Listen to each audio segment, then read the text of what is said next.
About second. How about talking about number one and with the bullet? Rory McIlroy. Now, Brandel, we talked about Louis Oosthuizen's golf swing. We saw him together for 2 days. Size, power, freedom. Boy, it's fun. Well, maybe technically you could find some issues with this, whereas it's a little harder to find some technical flaws with Louis Oosthuizen's golf swing. But aesthetically and from a power perspective, I don't know that there's a better swing in golf at 5 foot. He says 5'10", but I don't know about that. 5'9.5", perhaps. 150, 160 pounds. He's sixth in driving distance. It's simply one of the greatest swings that has ever been put together in golf, Bill. Well, you look at the scoring average, and you know he's the best on tour. And you look at the birdies. He goes out there, he makes the most birdies. He's number one there. But it's a golf swing that when he gets going, Brandel, everything seems to click, and he just takes it low. Both of his major championships, he's won by 8 shots. We saw him last week. He was 3 shots behind Louis Oosthuizen going, and then all of a sudden, first 8 holes, he makes 5 birdies.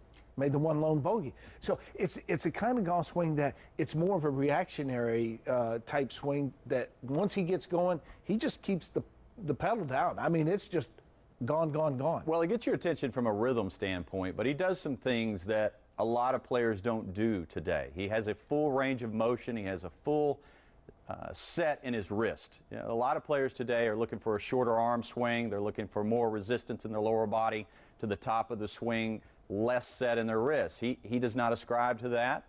He's got a full range of motion on the way back, and then the sequencing of the downswing to me is what provides the power, because he's got all of that rhythm to the backswing and all of that set, but then he starts the downswing with that left knee, and it sets up a chain reaction. Then the hips go, then the abs go, then the shoulders go, and it increases the set in his wrists, and so he comes in and delivers the ball with all of that momentum that he's established with just that left knee. Watch it as it starts the downswing, how it just moves out diagonally and down the line, and that sets into a series of events, a chain reaction that delivers all of that power. And you still see the flattening of the arms and the shaft. It's very minuscule, but you still see that little flattening, but it's all because of the speed that you're talking about, the left, and then all of a sudden those hips. I don't know if there's quicker hips in the game than what Rory McIlroy has. I don't think there is. You know, I mean, there have been people that have measured the speed of his hips, and they say that it's the fastest, but it's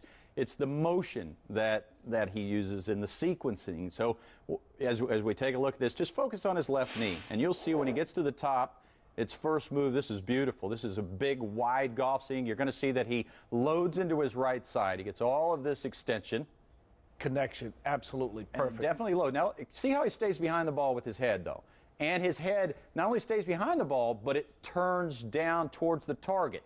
Now, Gary Player was another little guy, and Gary Player did that. You know, Jack Nicklaus kept his head turned away from the target. So did Tiger Woods early in his career. But this is something that Rory McIlroy has had in common with Gary Player and even Annika Sorenstam. But he loads up into his right side, he stays behind the ball, and then he's great sequencing to start his downswing. I just know it's fun to watch. It is. It is, and you talk